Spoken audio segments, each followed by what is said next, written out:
그 88항입니다. 피고인께서 그 이완규 함상훈 검증 결과 보고받지 않으셨다 했는데 지명하시기 전에 인사 검증 결과 확인하셔야 되는 것 아닙니까?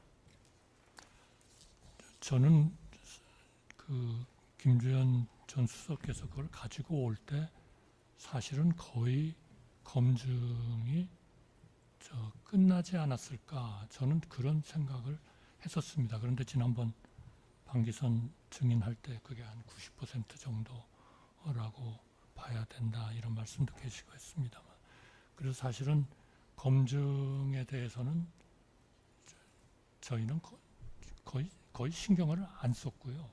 만약 문제가 있어서 안 된다고 하면 안 된다는 얘기를 저한테 그 자리에서 하거나 아니면 돌아가서 하거나, 하여튼 어떤 과정에선가 다시 얘기를 해서 그거를 뭔가 저희가 판단을 하도록 했을 것이다. 저희는 그렇게 믿고 있습니다. 그 추가 질문 좀 하겠습니다. 그 지금 피고인께서 김주현하고 4월 7일 오전에 이제 이완규 함상훈 지정하시기로 하셨고요. 네. 지명하기로 결정하셨고, 김주현은 피고인으로부터 신속하게 인사 검증하라는 지시 받았다라고 했고, 네. 피고인은 김주현한테 4월 8일 오전 국무회의 때 이 사람들 지명할 거라는 거 알려주셨다고 했어요. 네. 맞죠? 국무회의라는 얘기는 안 했던 것 같습니다. 그럼 4월 8일에 네. 4월 8일에 지명할 거라고는 하셨어요. 네, 네. 그러면 궁금한 게, 김주현이 복귀해서 비서실장한테 보고하고 공직기강 비서관한테 지시해서 이제 인사 검증을 시작하는데, 피고인 생각입니다. 피고인 생각에 4월 7일 그런 절차를 거쳐서 인사 검증을 하고 4월 8일에 이 사람들을 지명하기로 스케줄을 짰는데 인사 검증이 될 수 있는 시간이라고 생각하십니까? 저는 그거는 충분히 평소에 그런 그 고위직에 대한 인사 정보 같은 거를 이렇게 축적을 할 수도 있는 그런 상황이었을 거라고 생각하고요. 그 다음에 문제가 있었으면 저의 성격도 그렇고 아마 김주현 전 수석도 마찬가지일 겁니다. 이거는 절대로 안 됩니다. 이 자리에서 그렇게 말씀을 하셨을 거고, 거의 그 자리에서 못했으면은 돌아가서라도 분명히 말씀을 하셨을 거다. 저는 그렇게 생각하고 믿고 있습니다. 예, 90항입니다.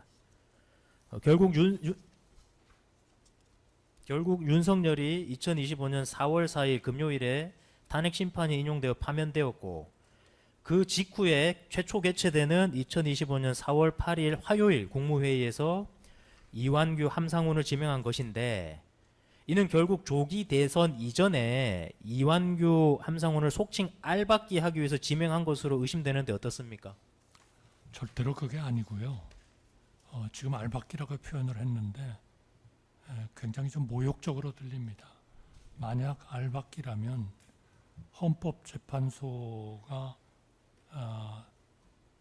물론 최상목 대행 때의 얘기이기 때문에 저에게 그대로 적용이 되느냐 하는 것도 저는 잘 모르겠습니다만, 최상목 권한대행에 대해서 그 설시를 하실 때 앞으로 헌법재판관에 대해서는 그 법에서 정하는 거 말고 모든 거는 헌법과 법률과 양심에 따라서 판단한다고 해야 된다라고 이제 결정을 해주셨습니다.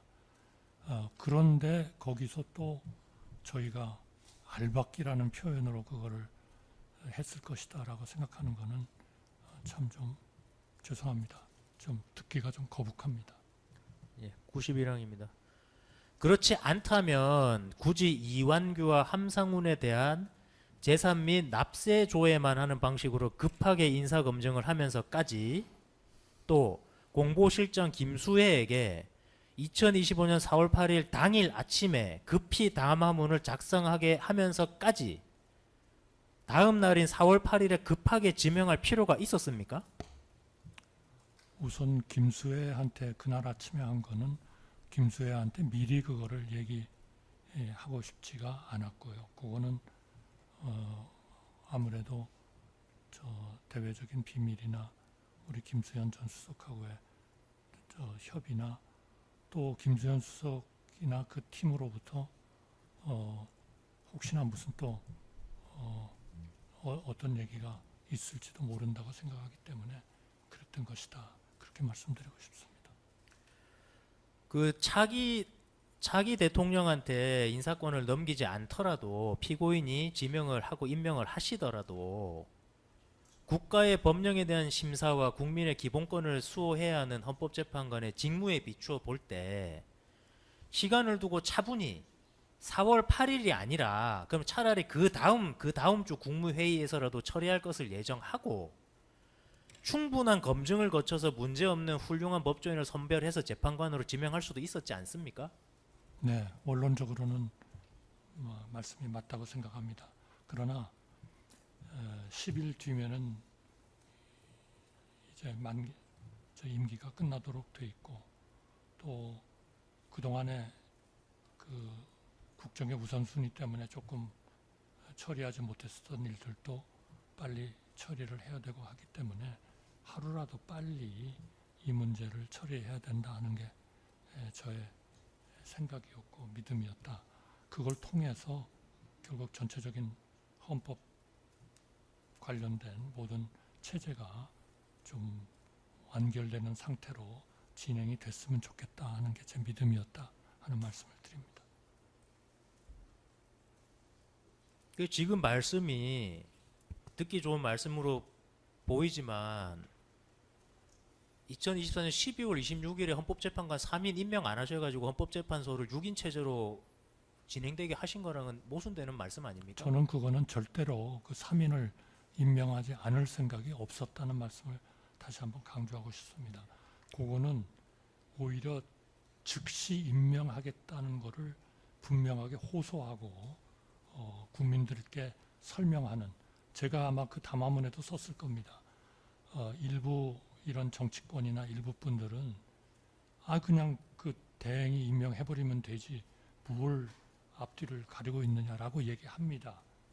그러나 저는 좀 그렇게 하기가 좀 어렵습니다. 이렇게 말씀을 드렸던 기억이 납니다. 94망입니다.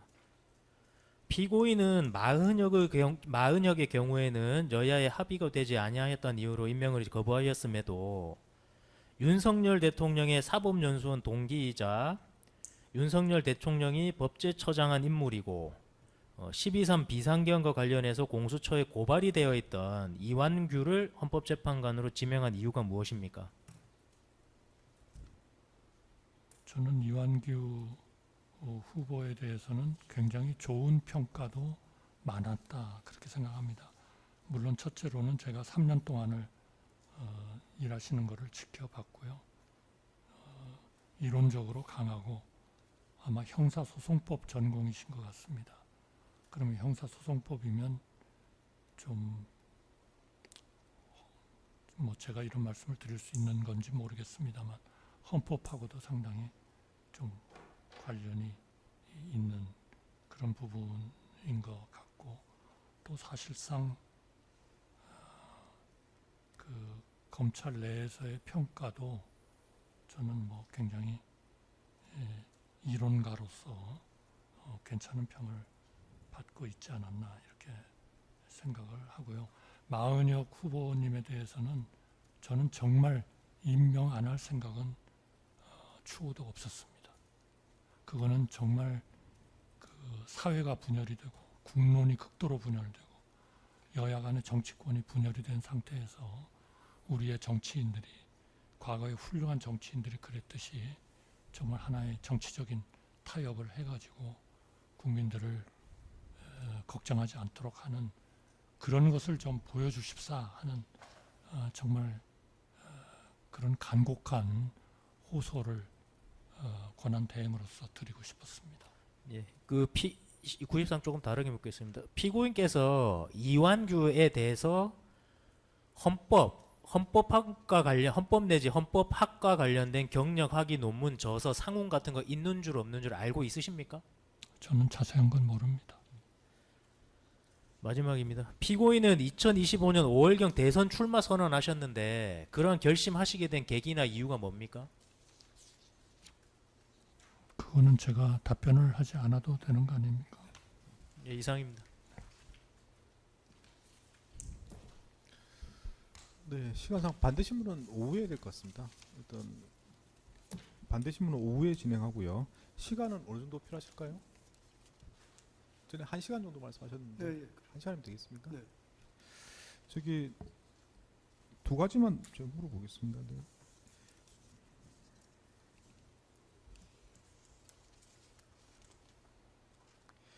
그 이제 4월 8일 날 국회 몫에 대한 헌법재판관 임명, 뭐 대법관에 대한 임명, 그리고 대통령 몫의 헌법재판관에 대한 지명 이런 게 이제 4월 8일 날 같이 다 이루어졌는데요.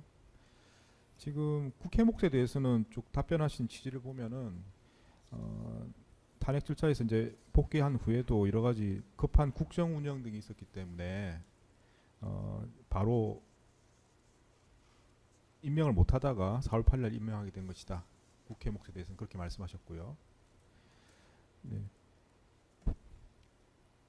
그러면 나머지 그 대법관 임명 그리고 대통령 몫의 헌법재판관 지명 이거는 왜 4월 8일 날 이루어진 겁니까? 그러니까 그렇게 해서 임명을 할 때 곧 그 임기가 만료가 되니까 좀 하루라도 당겨서 빨리 이 전체적인 저 헌법재판 기구의 그 완결을 하는 것이 좋겠다 그렇게 믿었습니다. 그러면 아까 뭐 물어보시긴 하셨는데 특검에서 그럼 대법관 임명은 왜 4월 8일입니까?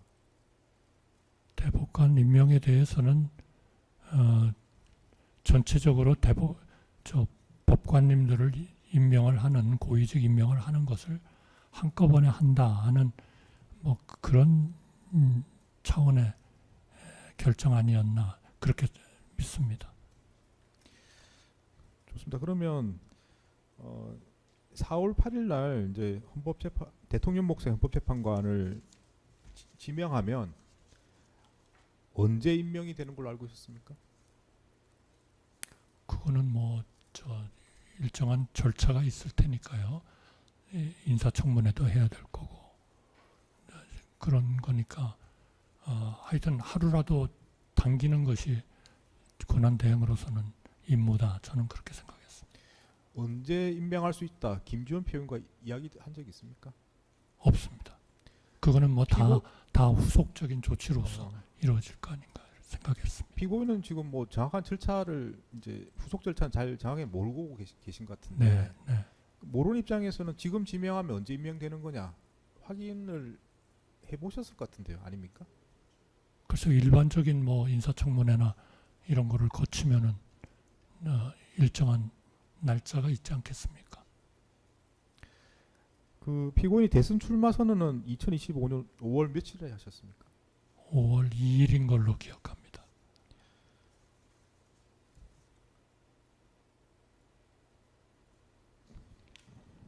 사 4월 8일 날 이렇게 대통령 몫의 헌법재판관을 지명을 했던 이유는 한번 여쭤보는 겁니다.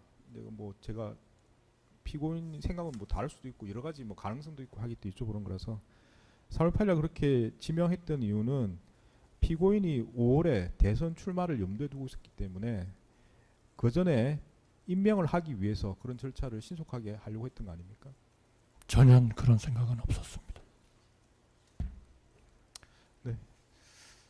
일단 여기까지 하고요. 오전은 오후 재판은 반대 신문 절차부터 진행하겠습니다. 그리고 아까 1시간 말씀하셨고 그 다음에 정기석 피고인에 대해서 네, 예, 신문 1시간에서 절차 1시간 반 사이면 될 것 같습니다. 1시간 말씀하셨고 1시간 정도 하시면 되겠습니까? 예, 그러면 오늘 아마 뭐 오후 중으로 뭐 예정했던 절차는 다 마무리될 것 같습니다. 네, 그렇게 오후 재판은 진행하도록 하겠습니다. 네, 그럼 식사하시고 오후 2시에 진행하도록 하겠습니다. 네, 오전 재판 마치겠습니다. 네, 다 오셨으면 네, 오후 재판 진행하겠습니다. 네, 오전에 한덕수 변호인에서 주신문 절차, 피고인신문 주신문 했고요. 오늘 오후에는 반대 신문 절차 진행하도록 하겠습니다.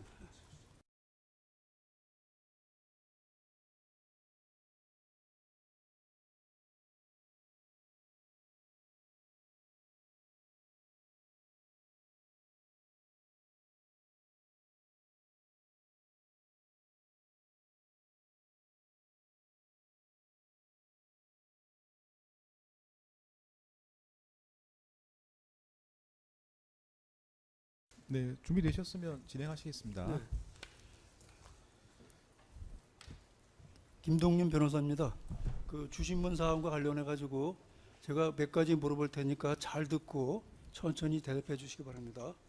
먼저 그 2024년 12월 26일 헌법재판관 임명 관련 담화문 작성 관련해서 몇 가지